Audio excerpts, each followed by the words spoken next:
प्रणाम कर लीजिए, यही आशीर्वाद आप पीठ में दर्द है तो डॉक्टर बाबा जी इसको क्या करे? ये बाबा जी क्या करे? जैसे किसी को रोग है, किसी को दर्द है, तो डॉक्टर के पास जाए। आशीर्वाद से नहीं ठीक होता। देखो बस वही समझ में नहीं आता, इसी भटकाओं में सब भटक रहे हो। कोई जंतुर बांध देगा, कोई आशीष, इसीलिए तुम सब अच्छे कर्म करो। पूर्व के पूर्व कर्मों के पाप से हमें दंड मिलता है। अच्छे कर्म करो, नाम जप करो, माता पिता की सेवा करो, सद्भाव से चलो। अभी ये कर्म नष्ट हो जाएंगे, किसी से जंतुर बंधवाने की जरूरत नहीं, किसी से आशीर्वाद मांगने की जरूरत है। अब नाम जप ना करो, खाओ मुर्गा मांस, पियो शराब, करो व्यभिचार, करो तो बाबा जी आशीर्वाद दे दे, तो कोई आशीर्वाद काम नहीं करेगा। दुर्गति होगी यहाँ भी और वहां भी। हमारी बात समझो। अब जरूर बुरा लगता है, सत्य विषय बुरा लगता है, पर अगर बच्चा सावधान हो जाओगे तो सुखी हो जाओगे। कोई भी हो, हम किसी एक के लिए बात नहीं करते, सबके लिए करते हैं। सब भागते हैं इस बात में कि बाबा जी आशीर्वाद दे, रोग रहित हो जाओ। कभी नहीं होगा, कभी नहीं होगा। तुम्हारे आचरण ठीक होंगे तब तुम्हारा सब काम बनेगा। हाँ अब देखो ना, खा रहे हैं जीवों को उबाल उबाल करके मांस, पी रहे हैं शराब, कर रहे हैं बेविचार, बुद्धि भ्रष्ट होगी और नष्ट होना पड़ेगा, क्योंकि आचरण गलत है। कोई आशीर्वाद किसी का काम नहीं करेगा।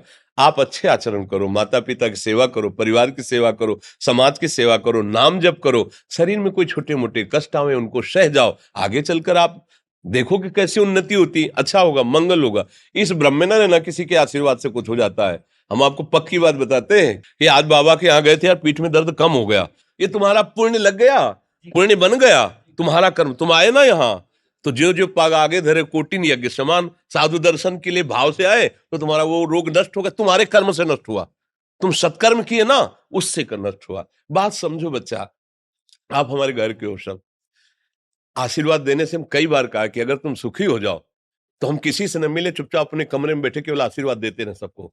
लेकिन नहीं सुखी होगे। सुखी होगे तुम अपने कर्म से। को न काहू के सुख दुख कर दाता, और निज कृत कर्म भोग सुन भ्राता। हे भाई, अपने कर्म का भोग ही आपको भोगना पड़ेगा। कोई भी तुम्हारे कर्म को नहीं मिटा सकता, एकमात्र भगवान। एकमात्र भगवान, मेरी बात मान लेना। उनकी शरण में और नाम जप करो, सब ठीक हो जाएगा। तुम्हारे भजन से होगा, तुम्हारे अच्छे आचरण से होगा, तुम्हारी धार्मिक प्रवृत्तियों से होगा। अब ये बात ना समझो तो फिर हम क्या कह सकते हैं? नहीं, हाँ यही तुम्हारा जन्मदिन की सफलता है कि हमारी बात मान लो, राधा राधा रटो, कोई नशा मत करना, अपने माता पिता की सेवा करो, समाज की सेवा करो जितना। और जो कष्ट है वो स्थायी नहीं है। आज विपत्ति आई, कल खत्म हो जाएगी। अभी दिन है, फिर रात आ जाएगा, रात है तो दिन आ जाएगा। ये क्रम चलता रहता है, हमें निराश नहीं होना। सूरवीर योद्धा की तरह हमें जीना है यार, कायर की तरह नहीं जीना